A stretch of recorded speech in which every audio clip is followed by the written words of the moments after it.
अगला क्वेश्चन है question number 19। Subbarao started work in 1995। कोई सुब्बाराव नाम का व्यक्ति है, उसने जॉब स्टार्ट करी होगी 1995 में, 1995 में उसने। और एनुअल सैलरी उसकी कितनी थी एक साल की? 5000। And received an increment of 200 each year. हर साल उसको क्या मिलता है? इंक्रीमेंट मिलता है। लेकिन एक साल का इंक्रीमेंट कितना मिलेगा? 200 रुपए, है ना। और स्टार्ट कब करी थी? स्टार्टिंग ये थी 5000 में, तो अगले साल उसको क्या मिलेंगे, है ना। तो 5000 एंड 200 इसको लिखो। अब देखो, और क्या करे, in which year did his income reach 7000। जो करे कि कौन से ईयर में उसकी सैलरी 7000 बन जाएगी, क्योंकि हर साल 200 ऐड होंगे, तो है ना। हाँ, इस तरीके से। तो देखो 19 का सॉल्यूशन करते हैं। तो let after n years his income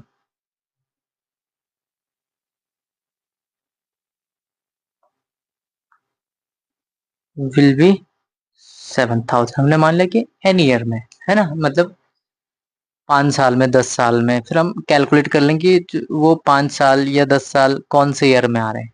ठीक है, वो बाद में कैलकुलेट नहीं भी करेंगे तो हम ये लिख देंगे सीधे इतने साल में हो जाएंगे। तो बच्चे इस क्वेश्चन को लेके बड़ा कंफ्यूजन में रहते हैं कि सर कौन से ईयर में होगा। तो जरूर नहीं कि आपको ईयर ही लिखना है। मान लीजिए एन की वैल्यू आ रही 11, तो आप लिख दीजिए 11 साल में इतनी होगी, बात खत्म। हमको ये नहीं लिखना कि 2006 में ये कंप्लीट हुआ या 2005 में, 6 में, 7 में।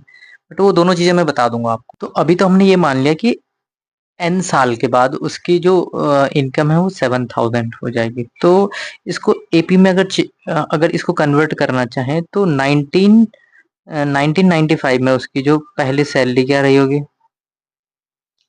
एक साल, है ना, पहले ईयर के लिए तो उसको ये मिला होगा। फिर जैसे 2006, सॉरी 1996 लगाओ तो उसमें उसको 200 उसको एक्स्ट्रा मिले होंगे इंक्रीमेंट, जो उसको मिला है ना। 95 जब पूरा हुआ हो तो उसको कितना मिला? ये मिला, है ना। और 96 में उसको ये मिला होगा। फिर उसको आगे आगे बढ़ के क्या मिला होगा? फिर उसको 200 रुपए बढ़े होंगे ना, तो 5000। फिर क्या मिला होगा अगले साल? उसको मिला होगा 400। इस तरीके से एपी बनेगी। तो इस तरीके से हमारी एपी बन रही है। तो अब ये देखो, देखो एक साल में इतना, फिर 2 साल में इतना, तो ऐसे जाके उसको एन ईयर में कितना मिलेगा, है ना। तो हमको ये बताना कि कितने साल में उसकी सैलरी 7000 हो जाएगी। तो यहाँ से ए कितना हो गया? 5000 हो गया। और डी कितना हो गया? डी हो गया 200। अब हमने मान लिया कि वो एन ईयर में, तो इसका मतलब क्या होगा?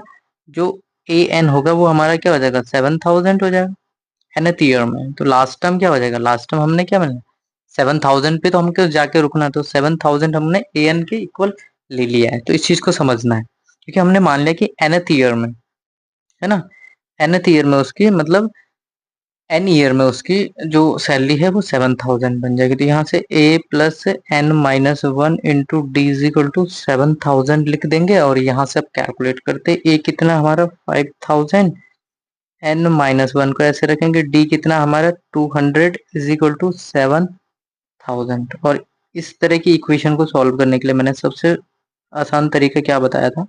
ये 200 है, 7000 को यहाँ रखिए और इस 5000 को इधर कर दीजिए। तो ये आ जाएगा n minus 1 is equal to क्या हो जाएगा? ये तो 200 को भी यहीं रखो और ये हो जाएगा 2000, 7000 माइनस 5000, 2000। और एन माइनस 1 को यहीं रखो और 2000 अपॉन 200। तो ये आ जाएगा, डिवाइड करेंगे तो 10 आ जाएगा। तो n minus 1 is equal to आ गया 10। हमको तो एन माइनस 1 नीचे, हमें एन चाहिए, तो -1 इधर आ जाएगा, तो ये 11 हो जाएगा। तो मतलब 11 साल में। बट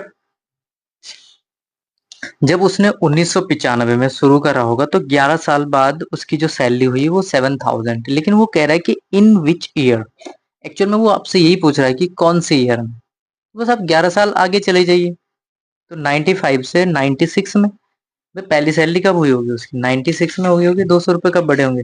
पहले 1996 में 200 रुपये बढ़े होंगे, फिर 97 में 200 बढ़े होंगे, ऐसे करते करते जैसे 2016 2006 में आएगा तो उसके 7000 हो जाएंगे। तो देखो, तो इस क्वेश्चन को समझने के लिए या तो आप ये लिख सकते हो कि 11 साल में उसकी सैलरी इतनी होगी, और इन द ईयर तो क्या हो जाएगा, in in the year 2006 his salary will be 7000 completed, है ना। तो दोनों आंसर लिख सकते हो। जिन बच्चों को ये लिखोगे तो भी है ना, ऐसा नहीं कि मार्क्स नहीं मिलेंगे, आपने एन तो निकाल ही लिया, बट प्रॉपर तरीके से और अच्छे से लिखना चाहते हो तो ये है क्वेश्चन नंबर 19 का सॉल्यूशन। उम्मीद है समझ में आएगा। अब इसका लास्ट पार्ट बचा हुआ है, वो भी हम इसी वीडियो के अंदर। तो बच्चों अब हम पढ़ते हैं question number 20। Ramkali saved 5 rupees in the first week, है ना। रामकली कोई नाम है और वो 5 रुपए सेव करती है पहले वीक में, फर्स्ट वीक में इतने हैं ऑफ अ ईयर, किसी भी ईयर के, and increased her weekly saving by 1.75, और हर वीक में, हर सप्ताह में वो 1 रुपये 75 पैसे वो क्या कर रही है, इंक्रीज कर रही है ना।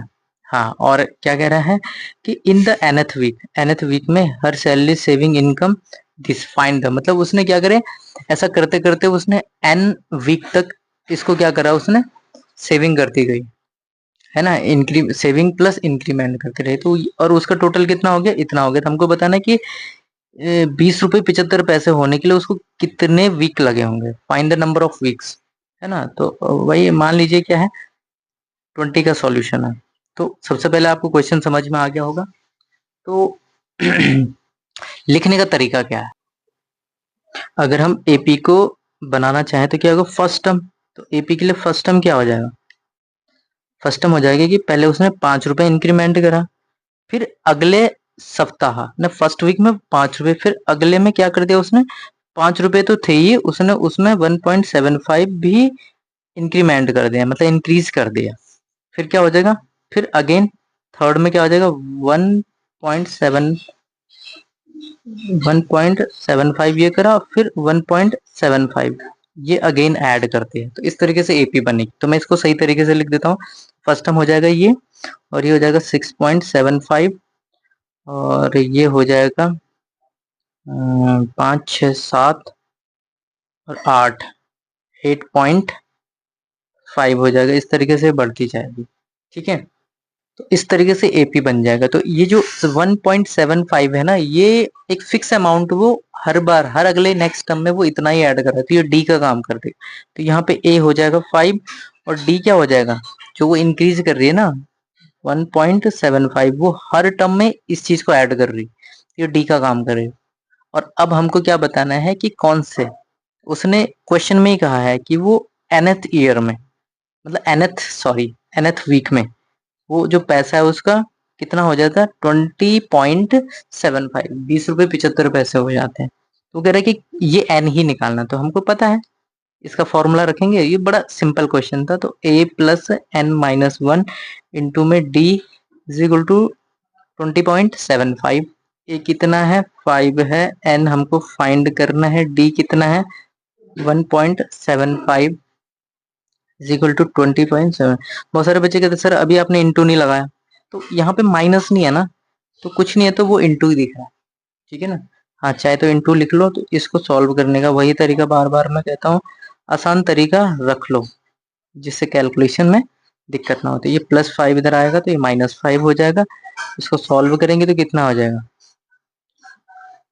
15.75 हो जाएगा। और यहाँ से मैं क्या करूँगा, n-1 को ये रखूंगा 15.75 को, और ये जो 1.75 है इसको यहाँ से इसको डिवाइड कर लूंगा। अब इन दोनों को सॉल्व कर लीजिए, पॉइंट से पॉइंट उड़ जाएगा। और इसको सॉल्व करने के लिए आप क्या करोगे, इन दोनों को सॉल्व करके कितना आ रहा है, मेरा 9 आ रहा है, तो यहाँ पे आ जाएगा 9। तो n इज इक्वल टू कितना आ जाएगा, n इज इक्वल टू आ जाएगा 10। ये -1 इधर जाके ऐड होगा तो 10 आ जाएगा, मतलब 10 वीक्स में वो पैसा बढ़ के उसका 20 रुपये 75 पैसे हो जाएगा, है ना। After 10th week